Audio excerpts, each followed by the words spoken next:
नमस्कार, कोरोना अपडेटमा स्वागत छ। म केशव शर्मा। हामी कोरोना भाइरसबारे अपडेट लिएर उपस्थित भएका छौँ। म्यानमारबाट 26 जना नेपालीलाई उद्धार गरी शुक्रबार नेपाल ल्याइएको छ। कोरोना रोकथाम तथा नियन्त्रणका लागि सरकारले लकडाउन गरी अन्तर्राष्ट्रिय उडानमा प्रतिबन्ध लगाएपछि विभिन्न देशमा नेपालीहरू अलपत्र अवस्थामा रहेका छन्।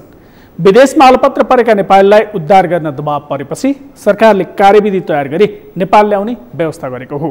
सोही अनुसार पहिलो चरणमा म्यानमारमा रहेका 26 जना नेपालीलाई म्यानमार एयरफोर्सको विमान मार्फत काठमाडौँ ल्याइएको छ। यता कोभिड-19 रोकथाम तथा नियन्त्रण उच्चस्तरीय समन्वय समितिले विदेशबाट फर्किएका नेपाली नागरिकको व्यवस्थापनमा प्रदेश सरकारले गरेको तयारीको सम्बन्धमा जानकारी लिएको छ। विदेशबाट आउँदै गरेका नेपालीको व्यवस्थापनका लागि प्रदेश सरकारहरूले गरेको तयारीका विषयमा समितिका संयोजक उपप्रधानमन्त्री एवं रक्षा मन्त्री ईश्वर पोखरेलले प्रदेश सरकारसँग समन्वय गर्न तोकिएका सङ्घीय मन्त्रीहरूसँग जानकारी लिनुभएको हो। समितिका सचिव एवं प्रधानमन्त्री तथा मन्त्री परिषदको कार्यालयका सचिव नारायण प्रसाद बिडारेले आजदेखि विदेशबाट आउँदै गरेका नेपाली नागरिकलाई काठमाडौँमा होल्डिङ स्टेसनमा राख्नेदेखि प्रदेश र स्थानीय तहसम्म पठाउने विषय र प्रदेशमा भएको तयारीको विषयमा जानकारी लिने काम भएको छ। कसरी राखिनेछ होल्डिङ स्टेसनमा, कस्तो छ त तयारी? कार्यक्रमको सुरुवातमा प्रधानमन्त्री तथा मन्त्री परिषदको कार्यालयका सचिवको भनाइ। अहिले भर्खरै उप प्रधानमन्त्रीज्यू तथा रक्षा मन्त्रीज्यूले प्रदेशसँग समन्वय गर्न तोकिनु भएका, साथै प्रदेशका लागि तोकिनु भएका नेपाल सरकारका माननीय मन्त्रीज्यूहरूसँग एउटा संक्षिप्त छलफल गर्नुभएको छ।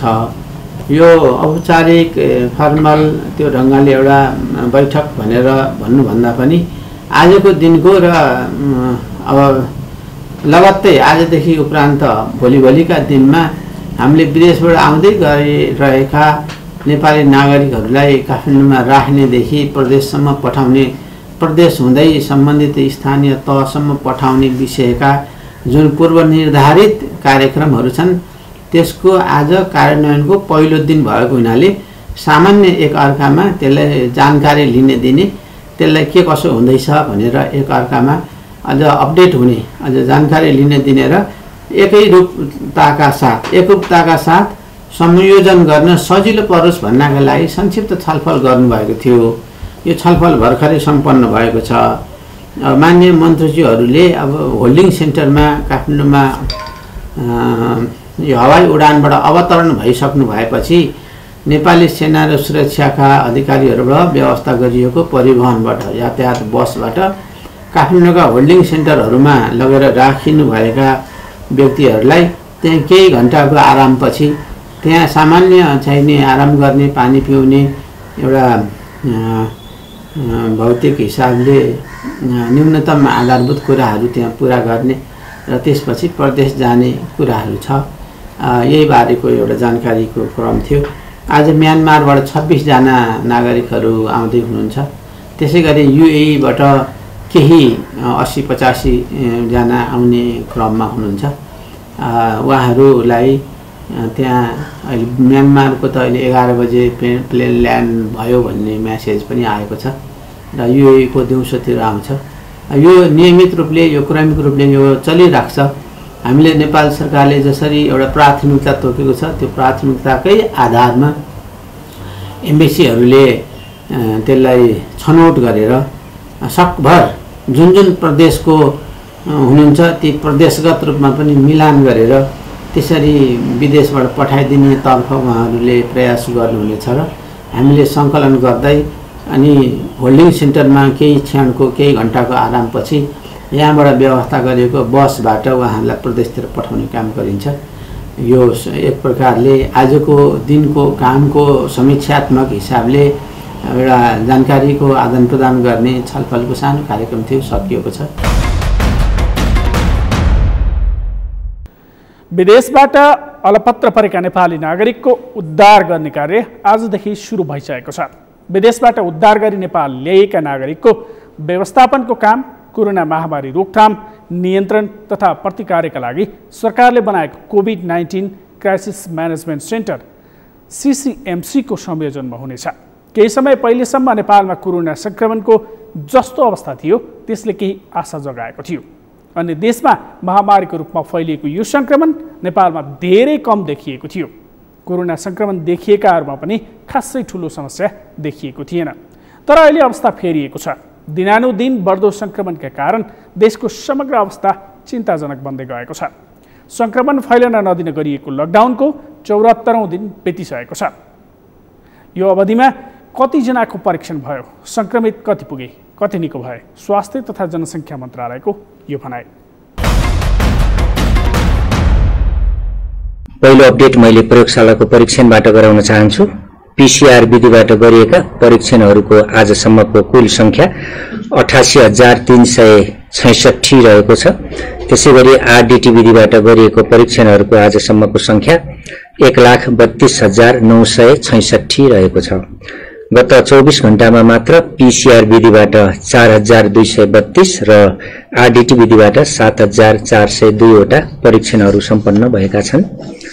त्यसैगरी आरडीटी विधिबाट गरिएका परीक्षणहरूको प्रादेशिक विवरण। हामीले प्रादेशिक विवरण क्वारेन्टाइनमा व्यक्तिहरू बसिरहेको अवस्था, बढिरहेको अवस्थालाई मध्यनजर गरेर हरेक प्रदेशमा यसको परीक्षणको स्थिति कस्तो छ भनेर दिने गर्छौं। प्रदेश नम्बर 1 मा हालसम्म आरडीटी विधिबाट 12,950 वटा आरडीटी परीक्षणहरू भएका छन्। त्यसैगरी प्रदेश नम्बर 2 मा 8,570, बागमती प्रदेशमा 26,293, गण्डकी प्रदेशमा 9,287, त्यसैगरी प्रदेश नम्बर 5 मा 31,780, कर्णाली प्रदेशमा 16,932 र सुदूरपश्चिम प्रदेशमा 27,154 वटा गरी कुल 1,32,966 आरडीटी परीक्षणहरू हालसम्म सम्पन्न भएका छन्। क्वारेन्टाइनमा रहेका व्यक्तिहरूको संख्या प्रदेश नम्बर 1 मा 4,059, प्रदेश नम्बर 2 मा 21,363, बागमती प्रदेशमा 3,577, गण्डकी प्रदेशमा 5,442, त्यसैगरी प्रदेश नम्बर 5 मा 40,146 जना, कर्णाली प्रदेशमा 31,952 जना र सुदूरपश्चिम प्रदेशमा 60,226 जना क्वारेन्टाइनमा रहनु भएको छ। यसरी आज कुल क्वारेन्टाइनमा रहने व्यक्तिहरूको संख्या 1,66,765 रहेको छ। आइसोलेसनमा विभिन्न अस्पतालहरूमा र आइसोलेसनका सेन्टरहरूमा उपचारको लागि रहनुभएका संक्रमितहरूको विवरण दिन चाहन्छु। प्रदेश नम्बर 1 मा 166 जना, प्रदेश नम्बर 2 मा 871 जना, बागमती प्रदेशमा 50 जना, गण्डकी प्रदेशमा 54 जना, त्यसैगरी प्रदेश नम्बर 5 मा 869 जना, कर्णाली प्रदेशमा 475 जना, सुदूरपश्चिम प्रदेशमा 83 जना गरी कुल 2,568 जना संक्रमित व्यक्तिहरू विभिन्न आइसोलेसनमा रहनु भएको छ। हालसम्म डिस्चार्ज हुनेको संख्या प्रदेश नम्बर 1 मा 76, प्रदेश नम्बर 2 मा 121, बागमती प्रदेशमा 32, गण्डकी प्रदेशमा 3, त्यसैगरी प्रदेश नम्बर 5 बाट डिस्चार्ज हुनेको संख्या 92, कर्णाली प्रदेशबाट 2 र सुदूरपश्चिम प्रदेशबाट 7 जना गरी कुल 333 जना हालसम्म डिस्चार्ज हुनुभएको छ। पछिल्लो अपडेट अनुसार डिस्चार्ज हुने व्यक्तिहरू 43 जना हुनुहुन्छ, जो धरानबाट 3 जना डिस्चार्ज हुनुभएको हो।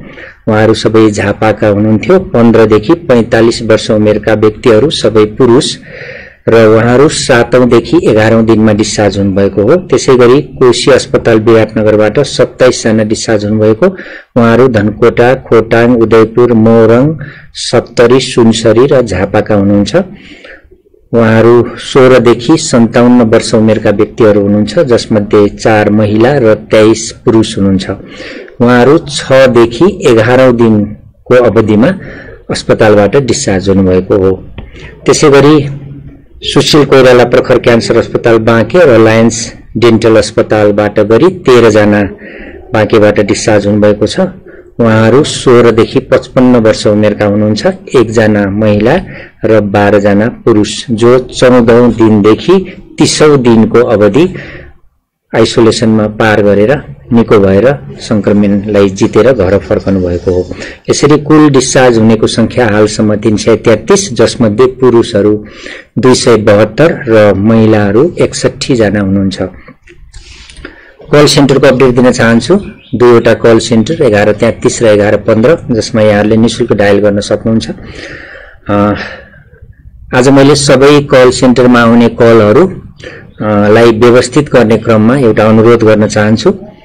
कोभिड-19 सँग यहाँहरूलाई भएको जिज्ञासा प्रष्ट रूपमा र यहाँहरूका समस्याहरू अलि प्रष्ट रूपमा राखिदिन अनुरोध गर्छु। धेरैजसो जनचेतनामूलक सामग्रीहरूबाट पनि ती इन्फर्मेसनहरू प्राप्त गर्न सक्नुहुन्छ जो यहाँले हामीलाई सोध्नुहुन्छ। त्यो चाहिँ हाम्रो वेबसाइटमा राखिएको छ, किनभने त्यहाँ विस्तृत रूपमा हेर्न सक्ने भएको हुनाले यदि यहाँहरूको जिज्ञासा हो, यहाँहरूको कुनै नबुझेको कुरामा त्यसको स्पष्टता हो भनेदेखि त्यस्ता वेब पेजहरू छन् हाम्रा। ती वेब पेजहरूमा हाम्रो सिट्रेप आउँछ डेली, त्यसमा पनि हेर्न सक्नुहुन्छ।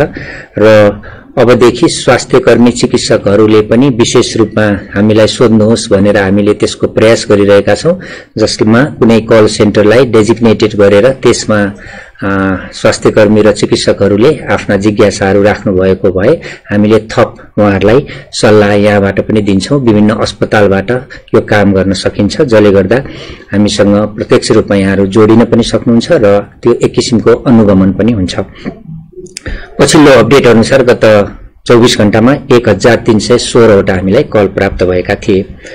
त्यसैगरी हाम्रो दुईवटा एप्लिकेसन विशेष वेब पेज छ, covid19.mosp.gov.np र मोबाइलमा हाम्रो स्वास्थ्य नामको एप डाउनलोड गर्न सक्नुहुन्छ। यो दुईवटा स्थानमा गरेर कुल आफ्नो स्वास्थ्यको विवरण भर्ने र संक्रमण भए नभएको हामीलाई थाहा दिने संख्या 468 रहेको छ। उहाँहरू मध्ये 5 जना सम्भावित संक्रमितको जोनमा पर्नु भएको छ। उहाँहरू ललितपुर, काठमाडौँ, बाँके र झापाका व्यक्तिहरू हुनुहुन्छ। स्वास्थ्य तथा जनसंख्या मन्त्रालयको यो भनाइसँगै कार्यक्रममा एकैछिन विश्राम।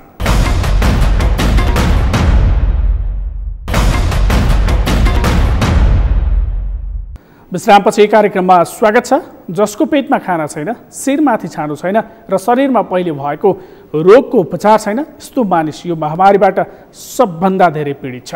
बलियो आर्थिक अवस्था भएको स्वस्थ मानिसलाई जुन संक्रमणले सामान्य रुगाखोकीले भन्दा बढी दुःख दिँदैन, त्यही संक्रमण विपन्न र दीर्घरोगीका लागि मृत्युदण्ड साबित भएको छ। नेपालमा एकातिर कोरोना संक्रमण फैलाउँदो रूपमा रहेको छ, अर्कोतर्फ परीक्षण किटको अभावमा परीक्षण हुन सकेको छैन। कोरोना संक्रमणको जोखिम बढे पनि प्रयोगशालाको क्षमता वृद्धि नहुँदा सुदूरपश्चिममा कोभिड-19 परीक्षणका लागि सङ्कलन गरिएका करिब 800 जनाको थ्रोट स्वाबका नमुनाहरू प्रयोगशालामै थन्किएका छन्। स्थानीय तह आफैले बीटीएस किट खरिद गरी नमुना सङ्कलन गरेर धनगढी स्थित प्रयोगशालामा पठाइरहेका छन्। क्षमताभन्दा 3 गुणा बढी नमुनाहरू परीक्षण गराउन ल्याएपछि प्रयोगशालामै थन्किएका छन्। प्रयोगशालामा थन्किएका नमुनाको परीक्षण अब कहिले हुन्छ त? कैलालीको यो सामग्री। सुदूरपश्चिम प्रदेशमा स्थापित प्रयोगशालाबाट आएका 800 बढी नमुना परीक्षण गर्न कम्तीमा 4 दिन लाग्छ। तर त्यो बेलासम्म यो भन्दा बढी नमुना आउने जनाइएको छ। कोरोनाको परीक्षण हुने धनगढी स्थित पशु रोग अन्वेषण प्रयोगशालाले दिनभरिमा बढीमा 250 नमुना मात्रै परीक्षण गर्न सक्ने प्रयोगशाला इन्चार्ज रमेश शाहीले बताएका छन्। तर प्रयोगशालाको क्षमताभन्दा बढी थ्रोट स्वाबका नमुनाहरू आएपछि समस्या भएको इन्चार्ज शाहीले बताए। आज पनि त्यही रेसियोमा चाहिँ प्रेसर पनि छ, किन भन्नाले स्याम्पल धेरै हामी थन्केको अवस्था चाहिँ छ। त्यसैले चाहिँ अब हामीले रात दिन भएर पनि त्यो स्याम्पल सक्नुपर्ने चाहिँ छ। यस्तो छ, अब के पिसिआर मेसिनै ल्याउनु पर्यो, पिसिआर मेसिन ल्याएर चाहिँ के राख्नु पर्यो, नत्र एउटा मेसिनबाट भनौँ न अब 300 वटा भन्दा माथि गर्नै सकिँदैन। जस्तै पोजिटिभ आइदियो भने झन् गाह्रो हुन्छ, किन भन्नाले फेरि रिपिट गर्नुपर्ने हुन्छ। त्यसैले चाहिँ रेसियो भनेको चाहिँ यसको 250 देखि 300 जति मात्रै गर्न सकिन्छ।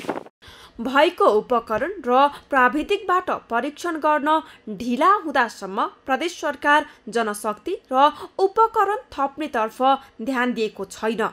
सुदूरपश्चिमका स्वास्थ्य निर्देशक गुणराज अवस्थीले 3वटा पीसीआर मेसिन र 20वटा भेन्टिलेटर खरिदका लागि टेन्डर भइसकेको बताएका छन्।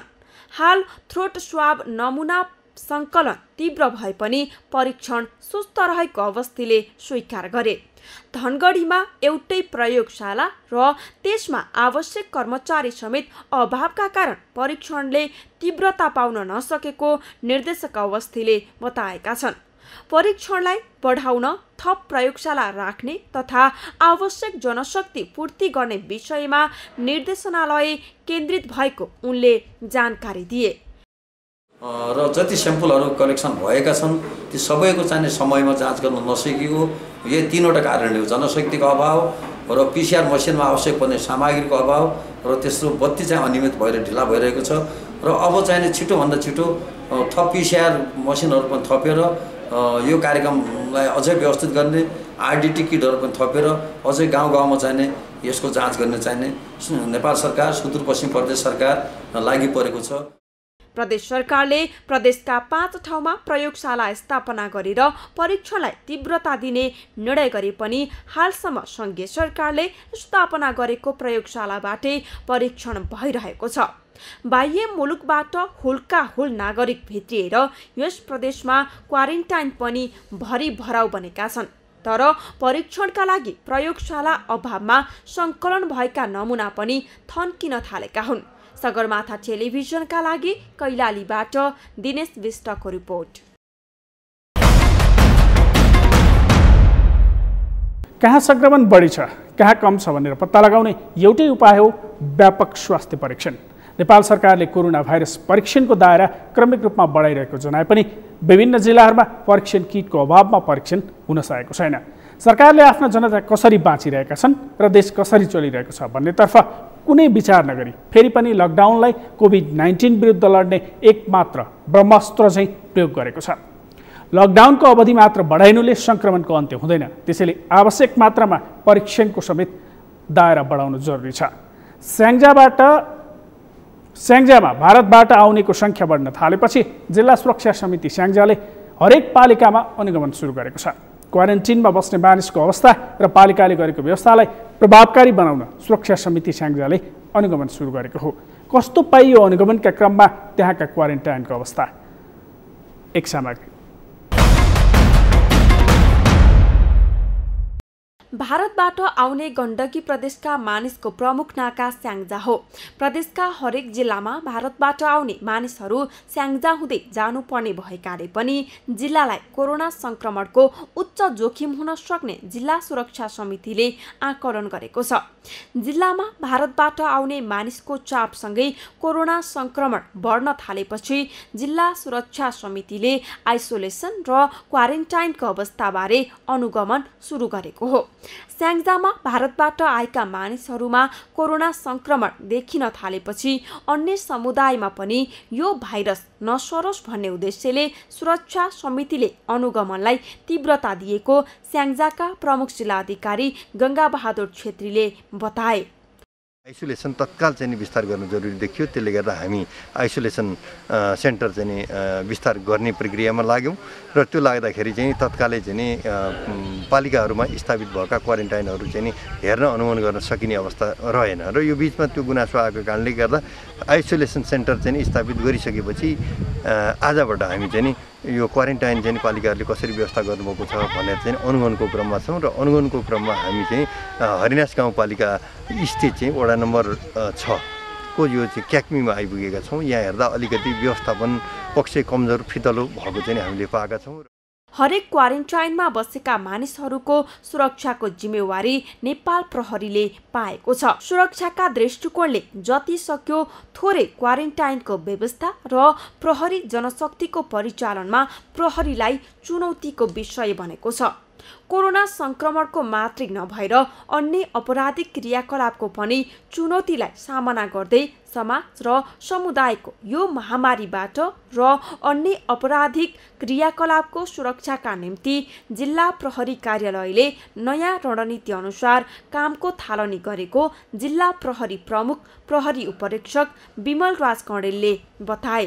भारतबाट नेपाल प्रवेश गर्ने, भारतमा काम गर्ने नेपालीहरू चाहिँ स्वदेश भित्रिने क्रम भयो र यो स्याङ्जा जिल्लामा पनि प्रवेश गर्ने क्रम बढ्दै गयो। त्यसको कारणले गर्दाखेरि क्वारेन्टाइनको सङ्ख्या पनि बढ्दै गएको छ र स्तर वृद्धि पनि भएका छन् कतिपय पालिकाहरूमा र सङ्ख्या वृद्धिसँगै प्रत्येक क्वारेन्टाइनमा चाहिँ सुरक्षाकर्मी खटाउन सक्ने अवस्था रहेन किनकि प्रहरीले विभिन्न क्षेत्रमा काम गर्नुपर्ने हुन्छ त्यो साथसाथै छिटपुट घटनाहरू पनि घटिरहेका छन् अपराध अनुसन्धानको क्षेत्रमा पनि काम गर्नुपर्ने हुन्छ कार्यको क्षेत्रमा पनि काम गर्ने हुन्छ जति जति क्वारेन्टाइनको सङ्ख्या बढ्दै गयो हामीसँग प्रहरी जनशक्ति अपुग हुन्छ र प्रत्येक क्वारेन्टाइनमा चाहिँ प्रहरी जनशक्ति खटाउन सम्भावना हुँदैन। स्याङ्जामा अहिलेसम्म भारतबाट आएर क्वारेन्टाइनमा बस्नेको सङ्ख्या करिब 1000 को हाराहारीमा रहेको छ। कोरोना संक्रमितको सङ्ख्या 13 पुगेसँगै उनीहरूको उपचारका लागि निर्माण गरिएको आइसोलेसनमा पनि पालिकाले नै खर्च बेहोर्दै आएको अवस्था छ। उनीहरूलाई खान बस्नदेखि उनीहरूको PCR टेस्टको खर्च पालिकाले नै बेहोर्दै आएको वालिङ नगर प्रमुख दिलीप प्रताप खाँडले बताए।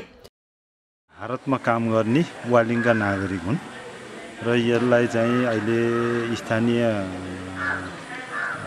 नगरपालिकाले नै खानाहरूको अनि बस्नको उहाँहरू कपडाहरू लत्ता कपडा र अहिले विद्यालयहरूले सार्वजनिक भवनहरूले सहयोग गर्नुभएको छ र यसमा चाहिँ हामीले एउटा सादा खाना उहाँहरूलाई चाहिँ 4 टाइम बिहान नास्ता अनि खाना फेरि नास्ता र बेलुकी खाना गरेर दिएको छ अनि आवश्यक परेको ठाउँमा झोलहरू र नपरेको ठाउँमा चाहिँ यो धुपहरू दिएर राखेका छौँ।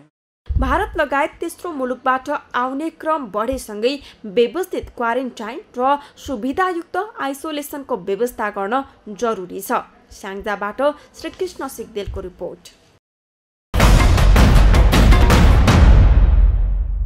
लकडाउन खुकुलो नबनाए कोरोना संक्रमणभन्दा अन्य जटिलता झाँगिँदै जाने खतरा छ। त्यसैले कोरोना भाइरस रोकथामका लागि सरकारले गरेको बन्दाबन्दीकै समयमा पनि निर्माण कार्य सुरु भएका छन्।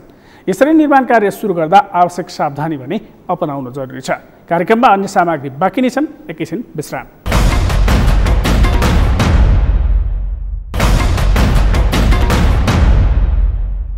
विश्रामपछि कार्यक्रममा पुनः स्वागत छ। नयाँ शैक्षिक सत्र सुरु हुनु अगावै भएको लकडाउन जारी नै छ। विद्यालयमा सहज रूपमा पठन पाठन कहिलेदेखि सुरु हुने हो अझै भन्न सकिने अवस्था छैन। विद्यालय सञ्चालन नभए पनि म्याग्दीमा नयाँ शैक्षिक सत्रका लागि पाठ्यपुस्तक भित्रिएका छन्। पुस्तक पाएपछि विद्यार्थीहरूलाई अध्ययनका लागि सहज हुने विश्वास गरिएको छ। म्याग्दीको एक सामग्री। शिक्षा मन्त्रालयले लकडाउनको अवस्थामा असार 1 गतेदेखि वैकल्पिक व्यवस्था गरेर पठन पाठन गराउन निर्देशिका जारी गरेसँगै म्याग्दीका विद्यालयहरूले विद्यार्थीलाई सो अध्ययन गराउने तयारीमा जुटेका छन्। विद्यार्थीलाई नयाँ पाठ्यपुस्तक उपलब्ध गराएर विद्यालय नखुले पनि घरमै बसेर पढ्ने वातावरणको तयारी गरेका हुन्। भौगोलिक विकटता र प्रविधिको पहुँच नभएका ठाउँमा अनलाइनको माध्यमबाट पठन पाठन सञ्चालन गर्न चुनौती छ। विद्यार्थीहरूले घरमै बसेर पढ्ने, अभ्यास गर्ने, सिकाइ वृद्धि र विद्यालय खुलेपछि व्यवस्थापन गर्न सहज हुने भएकाले लकडाउनमै पुस्तक वितरण थालिएको हो। विद्यालयमा हामीले विभिन्न सामाजिक दूरी कायम गरेर विद्यालयमा पाठ्यपुस्तक लगिसकेपछि सामाजिक दूरी कायम गर्दै विद्यार्थीको हात हातमा पाठ्यपुस्तक पुर्याउन त सकिएला, तर अब सरकारले असार 1 गतेदेखि वैकल्पिक व्यवस्थाको माध्यमबाट अध्यापन गराउनुपर्छ भन्ने कुरा आएको छ। पुस्तक तथा स्टेशनरी व्यवसायी महासंघ म्याग्दीले सदरमुकाम बेनीमा सामुदायिक विद्यालयको पुस्तक भित्राएको छ। जनक शिक्षा सामग्री केन्द्र लिमिटेडको पोखरा स्थित क्षेत्रीय कार्यालयसँग समन्वय गरेर कक्षा 1 देखि कक्षा 10 सम्मको पुस्तक आयात भएको छ। जिल्लाभरलाई कति मात्रामा पाठ्यपुस्तक चाहिन्छ भन्ने विषयमा सम्पूर्ण गाउँपालिका र नगरपालिकामा शिक्षा हेर्ने अधिकारीसँग हामी समन्वय गरेर हामीले डाटा कलेक्सन गरेका छौँ। सोही अनुरूप जिल्लाभरिमा चाहिने लगभग कक्षा 1 को 1700, 2 को 1500, 3 कक्षाको लागि 1500, 4 कक्षाको लागि 1600, 5 कक्षाको लागि 1600, 6 कक्षालाई 1700, 7 कक्षालाई 1700, 8 कक्षालाई 2000, 9 कक्षालाई 2200 र 10 कक्षालाई 1800 सेटमा पाठ्य पुस्तक हामी यो शाखामा उपलब्ध डिपोमा उपलब्ध गराएका छौँ। महासंघले पुस्तक वितरणलाई व्यवस्थित बनाउन बेनीमा बिक्री केन्द्र स्थापना गरेको छ। टाढाका विद्यार्थीलाई प्राथमिकता दिएर पुस्तक वितरण सुरु भएको छ। पुस्तक अभाव र पुनः सेटमा नपाउने समस्या हुन नदिनका लागि शैक्षिक सत्र सुरु हुनु अघि नै ढुवानी र वितरण गरिएको हो। नेपाल सरकारले गरिरहेको लकडाउनको अवस्थामा पनि हामी दूरदराजमा रहेका विद्यालयहरूलाई ल्याउनको लागि र यो किताब यति बेला यस्तो अवस्थामा कोरोनाको जुन अवस्था छ त्यो अवस्थामा पनि यदि विद्यालयमा पुर्याएर हामीले विभिन्न सामाजिक दूरी कायम गरेर यदि विद्यालयमा विद्यार्थीहरूलाई किताब पुर्याउन सकियो भने यहीँ बसेर भए पनि सेवादान गर्ने 232वटा सामुदायिक विद्यालय भएको म्याग्दीमा पुस्तक खरिदमा वार्षिक 1 करोड रुपैयाँ बजेट खर्च हुने गरेको छ। एउटा कक्षाका लागि 1700 देखि 2250 सेट पुस्तक आवश्यक पर्छ। कोरोनाको जोखिम र लम्बिदो लकडाउनका कारण तत्कालै विद्यालय खुल्ने सम्भावना नभए पनि पुस्तक पाएपछि विद्यार्थीलाई सो अध्ययनको वातावरण बन्ने अपेक्षा गरिएको छ। सगरमाथा टेलिभिजनका लागि म्याग्दीबाट सन्तोष गौतमको रिपोर्ट।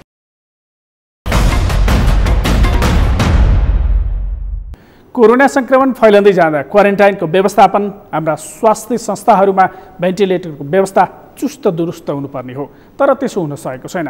कतिपय ठाउँमा चिसो भूमि सुत्नु परेको छ त कतै एउटै कोठामा 7-8 जनासम्म बस्नुपर्ने बाध्यता छ।